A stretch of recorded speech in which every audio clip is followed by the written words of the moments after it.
Dialogue national et modification du code électoral. La presse en reparle ce matin. Aujourd'hui, rappelle justement l'As quotidien.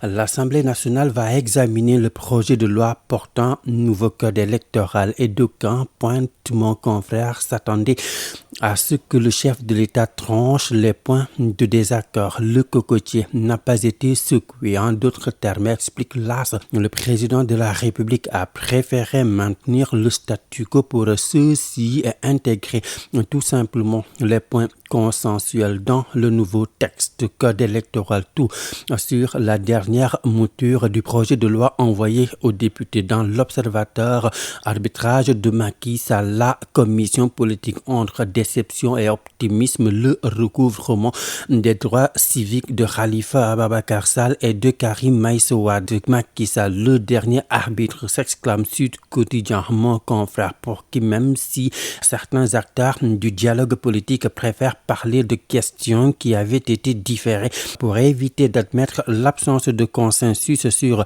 les grandes questions liées à la gouvernance et à l'approfondissement de la démocratie. Il reste constant selon donc Sud que la question de la liberté de candidature a constitué un point d'achoppement lors du dialogue politique. Ainsi donc, comme le stipulent les termes de référence qui prévoient que les points d'achoppement soient soumis à l'arbitrage du chef de l'État. Cette patate chaude, mon confrère l'appelle ainsi, oui, cette patate chaude a été refilée au président Sall qui a adopté avec son gouvernement ce projet de loi en attendant sur ces cas précis de Karim Wade et de Khalifa Sall. Source A parle déjà de coup de massue. Et oui, parce que ceux, selon Mamsakar du journal, qui espéraient voir les droits civiques et politiques de Karim Wade et de Khalifa Sall rétablis vont déchanter. Macky Sall en a décidé autrement puisque les personnes qui se retrouvent dans leur situation sont interdites d'inscription sur les listes électorales. Un véritable coup de massue, insiste Source A, certes qu'il oblige le PDS et Taxawu Sénégal à réfléchir dès à présent à des candidatures de substitution. Question alors du journal, voudront-ils le faire?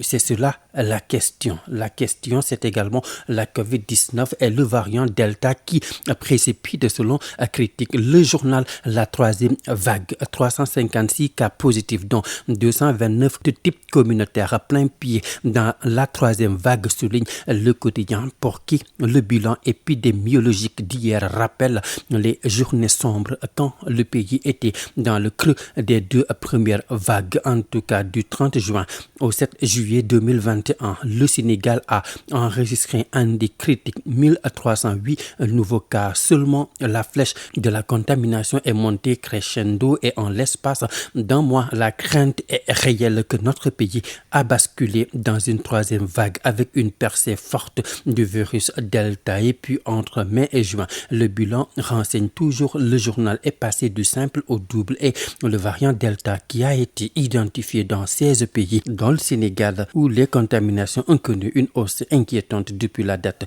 du 27 juin dernier.